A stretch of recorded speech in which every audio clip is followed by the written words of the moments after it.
తక్కువ ధరలో భూమి దొరికితే బాగుండు, దాన్ని కొని డెవలప్ చేసుకొని ఎక్కువ ధరలో అమ్ముకుందునో అని బెస్ట్ ఇన్వెస్ట్మెంట్ కోసం చూస్తున్నారా?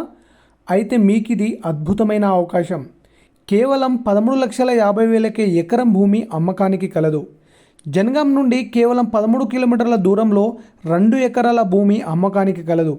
ఈస్ట్ ఫేజింగ్లో ఉన్న ఈ స్థలం 33 అడుగుల రోడ్కి ఎదురుగా 300 అడుగుల ఫ్రంటేజ్తో ఉంది. మెయిన్ రోడ్కి కేవలం 100 అడుగుల దూరంలో ఉన్న ఈ ప్రదేశం భవిష్యత్తులో విలువ పెరిగే గోల్డెన్ ఇన్వెస్ట్మెంట్గా మారబోతుంది. ఇక్కడ ఫామ్ హౌస్ కట్టాలనుకున్నా, లేక చిన్న లేఅవుట్ చేసి అమ్మాలనుకున్నా, డెవలప్ చేసి అమ్మాలనుకున్న వారికి ఇది మంచి అవకాశం. 1 ఎకరం ధర కేవలం 13,50,000 నెగోషియబుల్. క్లియర్ టైటిల్, వెంటనే రిజిస్ట్రేషన్ చేసిస్తారు. ఇది కేవలం భూమి కాదు, ఇది భవిష్యత్తు కోసం మొదటి అడుగు. మీ కళను నిజం చేసుకునే అవకాశం ఇదే. మరిన్ని వివరాల కోసం స్క్రీన్ పైన ఉన్న నంబర్కి కాల్ చేసి సైట్ విజిట్ చేయండి.